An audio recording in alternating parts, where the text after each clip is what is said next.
네, 만나서 반갑습니다. 오늘 하나님 주신 말씀의 제목은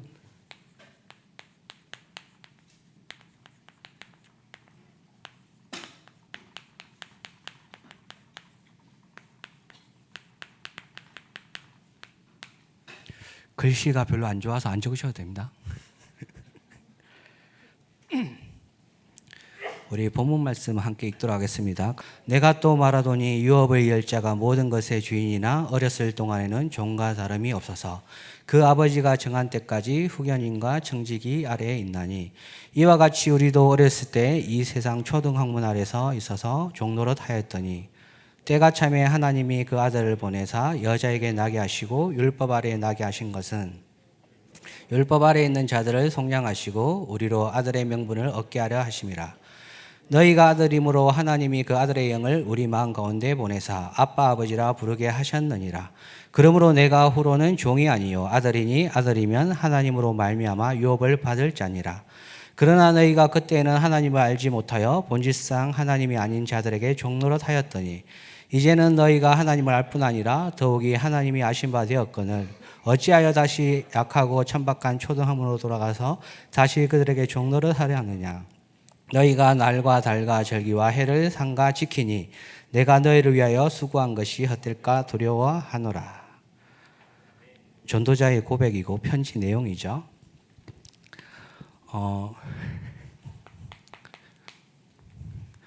저번 주에 키워드로 하나님이 주신 말씀이 이 내용이었어요.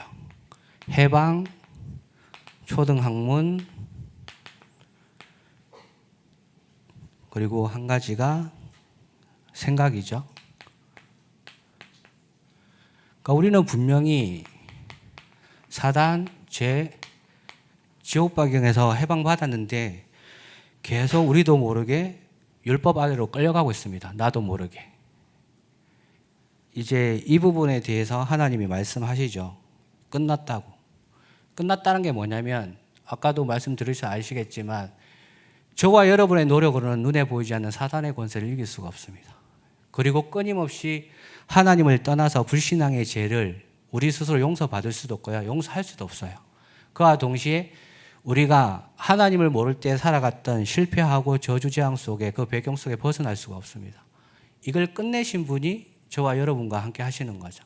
그렇다면 그 약속을 믿고 나아가라고 말하는 게 해방받는 겁니다. 그런데 우리는 자꾸 내가 배웠던 지식이나 환경이나 조건이나 이념 사상에 흔들리다 보면 계속 놓쳐버리죠. 그래서 나도 모르게 계속 묶이게 됩니다. 그리고 골로새서 2장 8절에 보면 뭐라고 말을 하냐면 세상 초등학문, 철학은 그리스도를 증거하는 게 아니라고 이야기합니다. 그런데 우리는 끊임없이 계속 마음과 생각 속에 내 생각 속에 맞다 틀리다 이렇게 해야지 저렇게 해야지 사람의 말에 귀를 기울일 수밖에 없고 그 분위기나 환경에 흔들려서 밀려갈 수밖에 없습니다. 그래서 하나님이 말씀하시죠. 이 부분에서 완전히 답을 내라고. 그 답을 낸다는 것은 계속 도전하는 겁니다. 하나님 말씀의 언약을 붙잡고. 그래서 내가 그 시간에 하나님을 만날 수 있도록 계속 도전하는 겁니다. 그래서 저는 이번 주에 여러분도 마찬가지지만 추석 연휴잖아요. 그래서 제가 이번에 저희 가정과 그다음에 저희 안사람의 가정을 보면서 이런 질문을 해봤어요. 하나님, 지금 저와 제 가정과 제가 만나는 모든 사람들의 주인은 누구입니까? 내가 믿고 따라가야 될, 의지해야 될 대상은 누구입니까? 라는 이제 질문을 좀 많이 하게 됐습니다. 그러다 보니까 마태복음 16장 13절에서 20절 말씀이 생각나더라고요. 그래서 예수님이 질문하셨습니다. 저한테 뭐라고 했냐면 너는 나를 누구라 생각하느냐?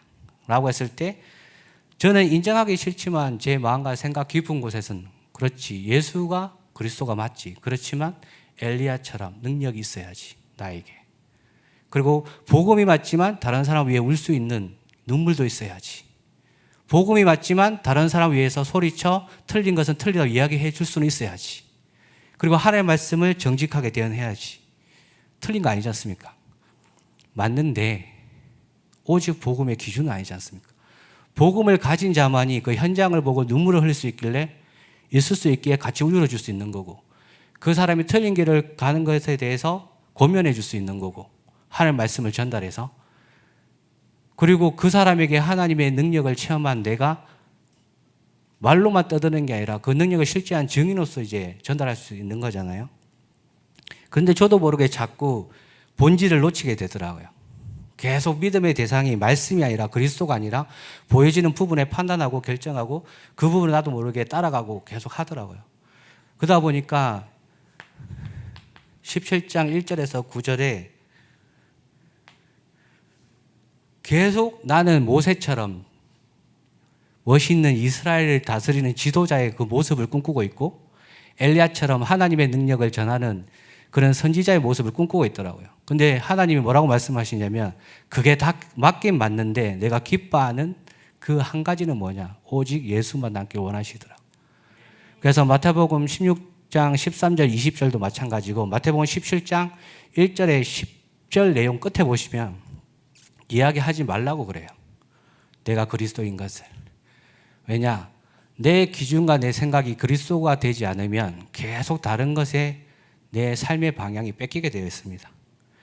그래서 저는 이번 주에 내 인생의 왕이 계신데 자꾸 나는 내 스스로 그 왕의 자리에 올라가려고 하더라고요. 내 소견대로, 내가 필요한 대로, 원하는 대로. 그러니까 사사기 보니까 사사기 21장 25절에 하나님이 이렇게 말씀하시죠. 그때 왕이 없으므로 자기의 소견에 오른 대로 행하였더라. 우리의 왕은 예수 그리스도입니다. 근데 보이지 않으니까 잡을 수가 없으니까 믿을 수 없는 상태였으니까 내 스스로 그 왕의 자리에 올라가려고 하는데 잘 안 되니까 힘들고 어려운 거 아니겠습니까? 분명히 우리에게 하나님 주신 복음은 완전하고 무한한 능력이 끝이 없는데 우리는 자꾸 내 믿음의 대상이 보여지는 것이 되어야 되고 뭔가 잡히는 것이 되어야 되는 오해를 많이 하는 것 같습니다.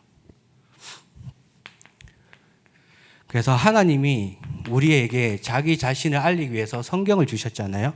그래서 성경을 주신 최고의 목적 중에 하나가 요한복음 20장 31절입니다. 이것을 기록하면 너희로 예수께서 하나님의 아들 그리스도이심을 믿게 하라며 그 이름에 믿어 영생을 얻게 하라미라. 그럼 그리스도를 믿어야 되잖아요. 근데 우리가 그리스도를 맨날 놓쳐요. 하나님이 분명히 예수님이 직접 이야기하셨거든요. 내가 곧 길이요 진리요 생명이니 나를 말미암은 청거는 아버지로 올 자가 없다. 그런데 우리는 자꾸 세상 초등학문이나 내 기준과 세상의 말을 따라 계속 움직여요. 하나님이 만나는 길을 열어놓으셨는데 그게 예배고 그게 말씀인데 우리는 자꾸 내 상황과 환경을 따라서 그걸 놔두고 다른 것을 먼저 봐요. 그래서 예수님이 이야기하시죠. 하나님의 아들 오신 것은 마귀의 일을 멸하라 하심이라. 우리도 모르게 계속 하나님을 만나지 못하는 계속 다른 것을 보게 하고 다른 것을 채우려게 하는 그 마귀의 일을 멸하러 오신 분이 예수 그리스도인데 우리가 갈등이 생기고 문제가 생기고 어려움이 생기면 그 이름을 붙잡고 도전하고 기도하는데 이걸 놓쳐버려요. 문제 속에 나도 모르게 빠져서 힘들어하고 갈등이 있다면 나는 잘못 없고 상대방을 탓하고 위기가 오면 하나님 주신 기회라고 들었지만 그 위기가 내가 감당할 수 없을 만큼 너무 힘들기 때문에 하나님을 원망하고 그래서 그런 게 계속 쌓여지면 예배가 안 되고 말씀이 안 들리고 하나님을 원망하고 나도 모르게 예배 자리에서 멀어지고 그래서 우리도 모르게 로마서 8장 2절에 생명의 성령의 법이 죄와 사망의 법에서 완전 해방했는데 우리는 모르게 나도 죄에 자꾸 묶여가요. 내가 이렇게 해도 되나 저렇게 해도 되나 이렇게 신앙생활 하는 게 잘 된 것인가. 그래서 나도 모르게 거기서 계속 허우적대다가 하나님의 뜻을 놓치고 나도 모르게 계속 원망을 하죠. 그런데 이분이 우리의 모든 문제를 끝내신 기름 부음 받은 자 예수 그리스도입니다. 그래서 그 예수 그리스도는 지금도 살아서 역사하십니다. 우리를 창조하는 창조주 하나님이시고 우리를 위해서 인간의 몸을 입고 십자가에 죽으시고 부활하신 하나밖에 없는 독생자 예수 그리스도시고 지금도 부활하셔서 성령으로 우리와 함께 계시면서 그 권세와 그 능력으로 재림주로 심판주로 오셔서 자기의 그 왕국을 다스리실 분입니다. 그래서 이분이 우리에게 약속하셨죠. 요한복음 10장 10절에서 11절. 도적이 오는 것은 빼앗고 생명을 주기라 하지만 인자가 온 것은 생명을 주고 더 풍성하게 하람이라. 그러니까 우리가 믿음의 대상이 하나님의 말씀으로 근거를 붙잡아야 됩니다. 하나님이 성경을 주신 목적은 뭐냐면 생명과 구원의 축복을 누리라고 주신 겁니다. 그래서 예수님이 성경에 말씀하시죠. 예수님이 기도를 가르쳐 주셨습니다. 마가복음 1장 35절에 보면 새벽 미명에 예수님이 홀로 한적한 곳에 가서 기도를 하셨다고 말씀하셨습니다. 그리고 예수님이 직접 이야기하시죠. 누가복음 11장 13절에 뭐라고 이야기하시냐면 너희 천부께서 구하는 자에게 성령을 주시지 않겠느냐 하시니라. 예수 그리스도 이름으로 기도하면 하나님의 영이 내 속에 계시기 때문에 그 능력으로 역사하신다는 겁니다. 어떻게 역사하시냐? 요한복음 14장 16절 17절 우리가 죽는 그날까지 함께 하신답니다. 그리고 26절 27절에 우리가 들은 것을 깨닫게 하시고 하나님의 말씀의 진리대로 인도하신답니다. 그래서 그분의 이름을 보혜사 성령이라고 말씀하시죠. 그런데 이분이 지금 저희와 함께 계시지 않습니까? 여러분 각 그 성전 삼으셔서. 그런데 이 부분을 우리가 상황이나 환경을 보면 놓치기도 합니다. 그래서 예수님이 기도에 대해서 본인께서 직접 알려주십니다. 마태복음 6장 5절 13절에 뭐라고 말씀하시냐면 사람에게 보이려고 기도하지 말라. 그와 동시에 은밀한 중에 계신 아버지께 기도하라. 그리고 이방과 같이 중언부언하지 말라. 그리고 하나님께서 우리의 필요를 이미 알고 계시기 때문에 너희가 구할 것은 나를 권하신 창조자 하나님 그 이름이 거룩히 여김을 받을 수 있도록 기도하라. 그와 동시에 하나님의 뜻이 이 땅에 이루어질 수 있도록 하나님의 뜻이 무엇인지 질문하고 찾아라. 그리고 우리에게 일용할 양식을 줄 수 있도록 주시기 때문에 기도하라. 여기서 일용할 양식은 여러분이 광야 40년 잘 아시죠? 그때 하나님이 만나 메추라기 계속 주셨어요. 그래서 어떤 사람들은 내일 하나님이 만나를 안 주실까 봐 담아놨어요. 항아리에. 그러니까 뒷날 일어나니까 그게 다 썩어 없어졌어요. 근데 뒷날 또 주시거든요. 그러니까 일용할 양식의 의미가 뭐냐면 내 필요한 거 다 알고 계시기 때문에 풍성히 주신다는 거예요. 그런데 그걸 믿지 못하면 계속 담아놔야 되겠죠. 쌓아야 되겠죠. 왜? 연려 걱정도 같이 쌓아야 되겠죠. 그래서 하나님이 우리에게 기도의 비밀을 알려주신 겁니다. 그리고 이 비밀을 알았던 바울이 이렇게 기도합니다. 골로새서 2장 3절에 기도에 항상 힘쓰고 기도에 감사함으로 깨어있으라. 또한 우리를 위하여 기도하되 하나님이 전달문을 열어주사 그리스도의 비밀을 말하게 하시기를 구하라. 내가 이것을 인하여 매임을 당하였노라. 그러니까 성경에는 하나님이 우리가 어떻게 하나님 나라를 이루어갈지를 다 설명해 주셨어요. 예수님도 말씀해 주시고 그 예수님의 길을 따라갔던 전도자들이 다 알려주셨어요. 그리고 마지막으로 다섯 번째 에베소서 4장 27절에 마귀가 틈을 타지 못하도록 너희 스스로 그리스도의 복음으로 무장해라.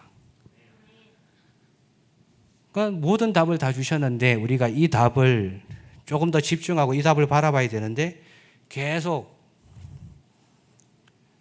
이게 묶여 있으니까 우리도 모르게 계속 믿음의 대상이 계산적으로 변할 수밖에 없는 겁니다. 하나님은 항상 함께 계시고 지키시고 보호하시는데 일어나는 일과 현상 때문에 우리는 이 약속을 계속 놓칠 수밖에 없는 거죠. 그래서 하나님이 말씀하시죠. 위협을 이을 자. 제가 키가 큰 건 아니잖아요. 그죠? 얼굴이 잘생긴 것도 아니고 그렇다고 운동을 특별하게 잘하는 것도 아니고 예능을 잘하는 것도 아닙니다. 저는 아무것도 할 수 있는 게 아무것도 없어요. 그런데 하나님이 유업을 이을 자라고 말씀하세요. 왜 그러냐?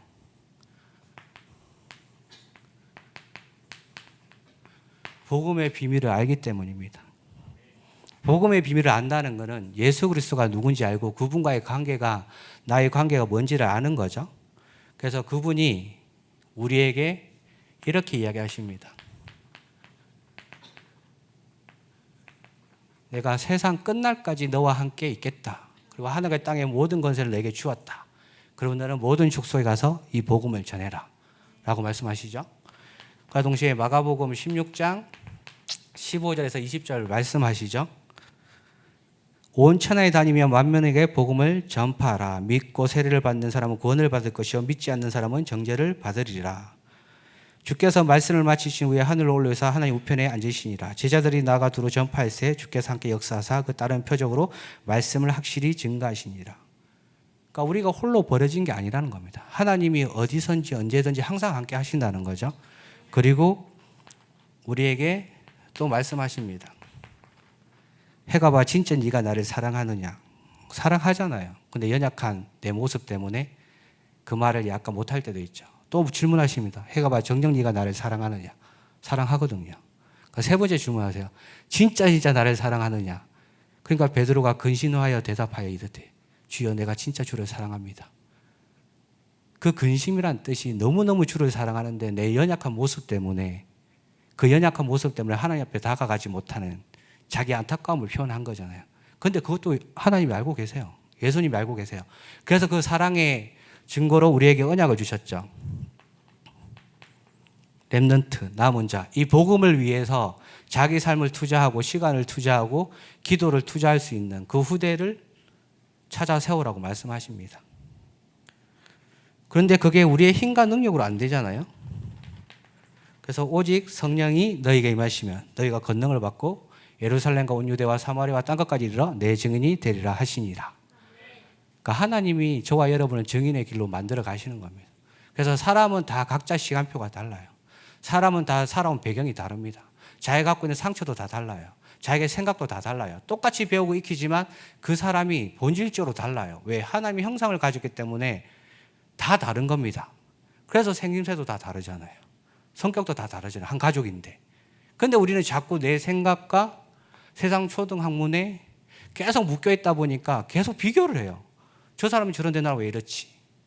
저 사람 저렇게 가는데 나는 왜 그렇게 해야 되지? 나는 왜 이거밖에 안 되지? 저는 그게 사단의 전략이라고 생각합니다. 하나님은 그렇게 저희를 부르신 적이 없어요. 하나님은 그냥 복음을 알고 하나님을 사랑하는 저와 여러분을 하나님의 그 언약을 이어갈 자로 부르셨습니다. 공부를 잘하고 서울대 하버드 나와야 복음 잘 전합니까? 내가 상처가 많고 뭔가를 체험해야 복음을 잘 전합니까? 아니지 않습니까? 누구나 하나님이 다 이렇게 말씀하셨다니까요. 예수가 누구신지 정확히 아는 사람이 그 하나님의 나라에 대해서 기도하면, 그 뜻대로 기도하면 하나님이 그 자의 삶을 인도해 가시는 거거든요. 그래서 우리는 부족함이 있을 수 있어도 하나님은 부족함이 없어요. 그래서 하나님의 말씀을 확인하는 것 자체를 보고 저는 갈보리산 체험이라고 생각합니다. 뭔가 환상적인 게 아니라 하나님의 말씀 속에서 내가 누구인지 어떻게 살아가야 되는지를 발견하는 것. 여기서 우리가 하나님이 주신 하나님 자녀의 신분을 확인할 수 있잖아요. 그리고 하나님이 주신 기도를 통해서 예수님의 그 기도를 통해서 우리가 가야 될 감난산, 각자의 미션, 그거 충분히 발견할 수 있다고 생각합니다. 그러면서 권세 사용하잖아요. 그리고 유업을 이을 자는 뭐냐면 뭔가 내가 특별하게 잘하고 대단한 게 아니라 하나님이 주신 그것에 내 삶을 드릴 수 있고 집중할 수 있는 사람. 그래서 복음의 비밀을 안다는 것은 단순히 예수가 그리스도라는 비밀을 그냥 문자적으로 이해하고 해석하는 걸 넘어서 그걸 위해서 자기가 어떤 삶을 살아야겠지. 여기서 기도로 이어지는 거잖아요. 삶으로. 그러니까 이거는 저는 전도자의 삶이라고 생각합니다. 뭔가를 특별히 하는 게 아니라 그냥 하나님이 주신 약속 속에서 내가 어떤 삶을 살아가야 될지 어떻게 하나님이 인도하실지 고민하는 것 자체가 저는 전도자의 삶이라고 생각하거든요. 그러니까 전도자의 삶을 다른 말로 바꿔볼까요? 오기초입니다. 다락방, 내 속의 생명을 확인하는 거잖아요. 팀사역, 모든 만남 속에 이 사람이 생명을 전달되고 생명이 소통되는 거잖아요. 미션홈, 가정 속에서 먼저 생명이 서로 소통되는 거, 후대에게 생명이 전달되는 거. 전문교회, 내 업을 통해서 생명이 전달될 수 있도록 내가 기도하는 거. 지교회, 그런 사람이 모여서 지역을 향한 하나님의 뜻을 발견해서 생명을 서로 나누고 생명 필요한 자에게 복음을 전하는 거. 단어가 많고 여러 가지 좀 해석하는 부분이 많아서 오해할 수 있는데 이것 자체가 우리의 삶입니다. 우리의 삶의 기준은 성경이 돼야 되고 그 성경 속에 하나님이 말씀하시는 기도의 비밀을 우리가 확인할 수 있어야 되고 그게 내 삶으로 연결되어질 때 하나님이 우리의 생각을 넘어 하나님의 뜻을 이루어 가실 수 있겠죠. 그래서 결론적으로 말씀드리자면 망대를 세우라고 말씀하시죠. 이건 누구 것으로? 하나님의 것. 그러니까 하나님 이미 주신 말씀 속에서 계속 망대를 세워 가시면 됩니다. 그럼 망대는 어떻게 세웁니까? 했을 때 여러분이 집중하시면 됩니다. 어떻게? 여러분이 일주일의 스케줄을 한번 쫙 펼쳐보십시오. 아침부터 해서 주일 아침까지 밤까지 스케줄 다 펼치면 내가 평균적으로 해야 될 직장 생활의 스케줄과 그 빈 시간이 나올 거예요. 그 빈 시간에 하시면 돼요. 목사님이 이야기하신 아침에, 낮에, 밤에, 이건 텍스트고 이걸 다 하라는 게 아니라 여러분에게 맞는 걸 찾아내시면 돼요. 그러니까 여러분이 아침 시간이 편하면 아침 시간에 하시면 돼요. 낮에 약간 시간이 난다 그럼 낮에 하시면 돼요. 근데 밤이 더 편하다 그럼 밤에 하셔도 된다니까요. 밤에 성경을 한 장 읽고 그 말씀을 묵상하고 그게 부족하다면 일부 강단 말씀 잘라서 들으세요. 서론 잘라 듣든 본론 잘라 듣든. 그러면 월화수목금 해서 일부 2부만 잘라 들어도 충분히 가능하잖아요. 왜 이렇게 해야 되냐면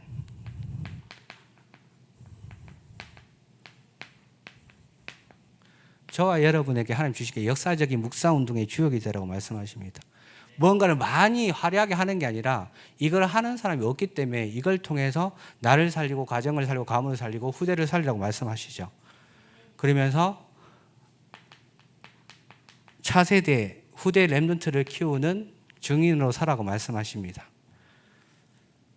저와 여러분이 스스로 신앙생활을 한 건 아니잖아요. 그죠? 우리를 위해서 기도했던 교회가 있었고 우리를 위해서 기도한 부모님이 있었고 근데 그 부모님을 바라볼 때 복음이라고 외치지만 불신앙도 많이 하고 틀린 기준을 많이 갖고 그런데 그런 부모님이 있었기에 저는 그 기도의 배경으로 지금 신앙생활을 하는데 이까지 올 수 있다고 생각합니다. 그리고 복음을 전혀 듣지 않고 복음의 밖에 있는 부모님 때문에 저는 복음에 대한 비밀을 더 깊이 누립니다. 왜? 이 복음이 가족에게 전달돼야 되는데 증거를 가진 증인의 입장이 아니라 그냥 선교 대상자로 보니까 불쌍합니다. 너무 마음이 아프고 불쌍해서 저런 사람이 우리 가족 중에 한 명인데 나와 피는 안 섞여도 저렇게 빈 곳에 저렇게 복음을 듣지 못하는 사람이 수없이 많을 건데 그럼 나의 기도 제목으로 바뀌잖아요. 그죠? 그러니까 복음 속에 있는 부모님이든 복음 밖에 있는 부모님이든 나에게는 복음을 더 깊이 누리는 기도 제목이 되는 겁니다. 이번 주 수요 예배 왔는데 담임 목사님 그렇게 이야기하시더라고요. 추석과 설은 가정과 가문의 영적 흐름을 파악할 수 있고 기도 제목을 발견할 수 있다. 제가 미리 추석 때 돌면서 다 봤거든요. 저럴 수밖에 없는 이유를. 그렇게 복음이 선포되는데 눈이 풀리고 잠이 오고 멍할 수밖에 없는 이유를. 왜? 평생 그렇게 배워왔으니까. 복음을 듣긴 들어도 그 복음이 나에게 답으로 다가올 시간표가 아니니까. 그러니까 저는 기도 제목 또 붙잡고 기도할 수밖에 없고 그게 단순히 내 가족을 위해서 기도한다는 의미를 넘어서 이런 사람들이 너무 많겠구나 교회 안팎에. 근데 하나님 감사하게도 추석 연휴에 전화가 왔어요. 복음을 전해달라고. 그래서 수요일 날 올라와서 목요일 날 복음 전하러 갔어요. 그런데 그 모습이 과거의 나의 모습이었고 우리 아버지의 모습이었고 우리 가정과 가문의 모습이더라고요. 감정이입이 아니라 그냥 그렇게 마음이 아팠어요. 그래서 복음 전하고 왔어요. 그 나머지는 하나님이 하시겠죠. 그러면 우리 1세대, 1.5세대 그분들이 이 복음이라는 정확한 언약을 붙잡고 기도했던 그 혜택을 우리가 누렸다면 우리가 걸어가는 그 길에 우리의 삶의 목적이 현재만 머물러 있는 게 아니라 다음 시대에 올라올 그 후대들을 키울 수 있는 기도는 할 수 있어야 되잖아요. 그죠? 그래서 말씀하시잖아요. 세 가지들. 저도 잘 안 돼요. 그런데 기도로 품어요. 아침에 일어나서 기도하고 낮에 이동할 때 기도하고 밤에 자기 전에 기도하고. 그런데 제 눈에 뭐가 보이냐면 지하철 타면 지하철에 외국인밖에 안 보여요. 대학교 들어가면 그 대학에 왔는 유학생들 외국인들밖에 안 보여요. 그럼 제가 처음부터 그랬냐? 아니거든요. 저는 관심 없어요. 외국인들은. 앞에 서면 하이하기도 힘들어요. 그런데 하나님이 계속 세 가지들 왜 필요한지 이유를 계속 말씀 속에서 계속 주시니까 기도하니까 그게 가까워지는 거예요. 아, 저 친구도 어떡하지? 야, 저 친구들 여기 와서 제가 몇 명 만났는데 진짜 메시지대로 살아남으려고 너무너무 힘들게 집중하고 있더라고요. 너무 마음이 아프더라고요. 근데 그게 저의 과거의 모습이었는데. 이 친구들은 다른 나라 와서 이렇게 모든 걸 내놓고 살아남기 위해서 하잖아요.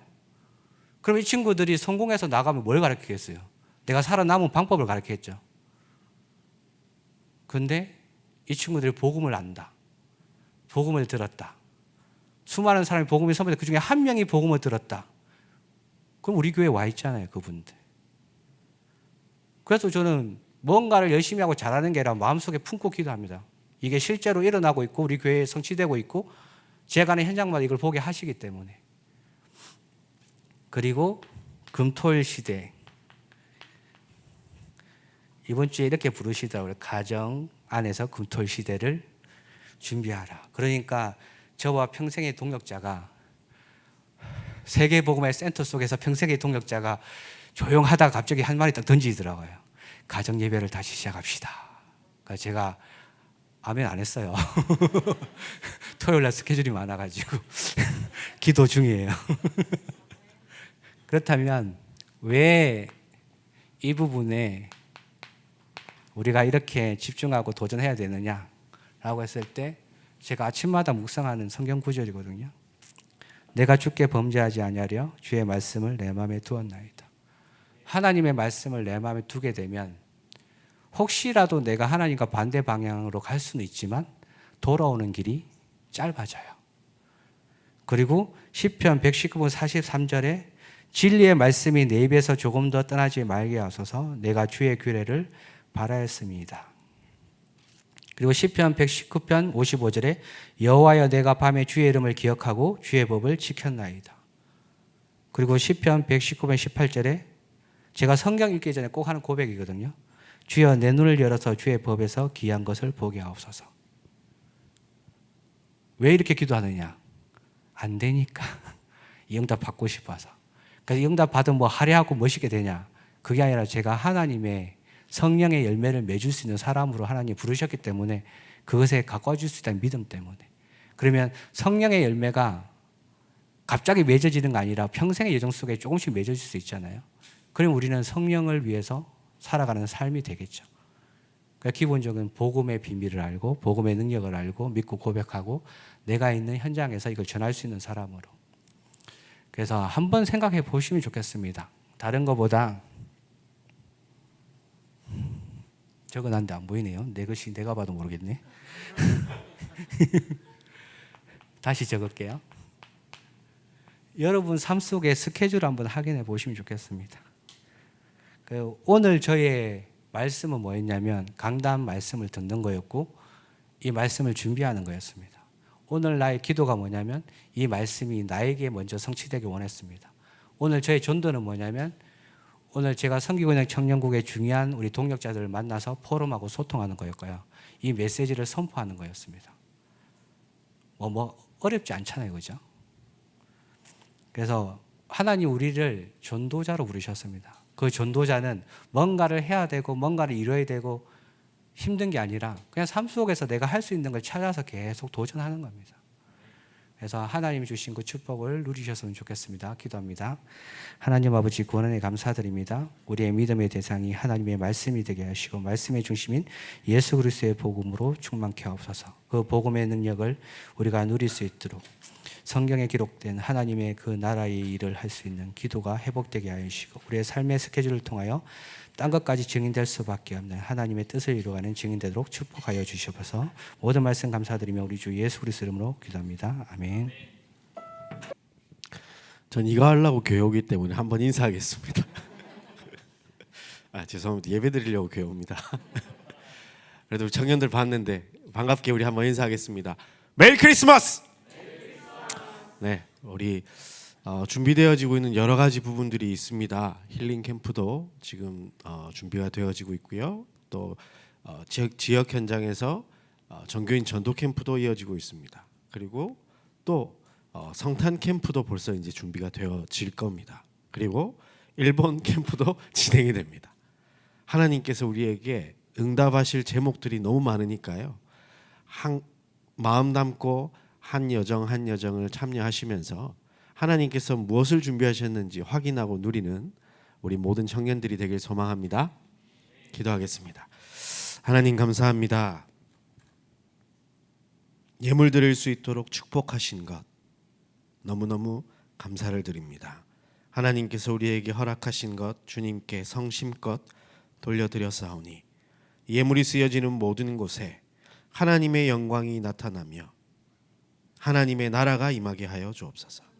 우리 청년들의 산업을 하나님 축복하여 주사 우리 교회에 세 가지 뜰이 세워지는데 한 몫을 감당할 수 있도록 축복하여 주시고 그 모든 산업의 현장이 오기초의 현장이 되어질 수 있도록 축복하여 주옵소서.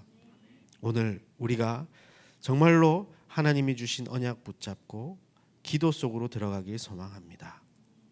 언약 붙잡고 기도할 때 하나님께서 우리를 유업을 이을 자로 택하시고 부르셨다라는 것이 확인되게 하여 주옵시며 그 하나님의 말씀의 성취가 현장에서 일어날 때 생명 살리는 일들이 일어날 수 있도록 축복하여 주옵소서.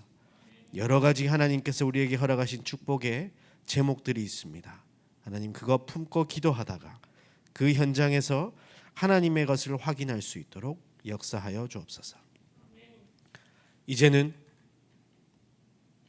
십자가에서 보좌의 문을 여신 예수 그리스도의 은혜와 지금도 말씀을 성취하시는 하나님의 놀라운 사랑과 우리 안에 함께 하시며 인도하시며 역사하시는 성령의 충만한 역사가 유업이을 자임을 깨닫고 하나님의 자녀답게 말씀 붙잡고 기도하다가 하나님의 성취를 바라보겠다 결단한 모든 하나님의 사람들 위해 이들의 만남과 현장 그리고 산업 위에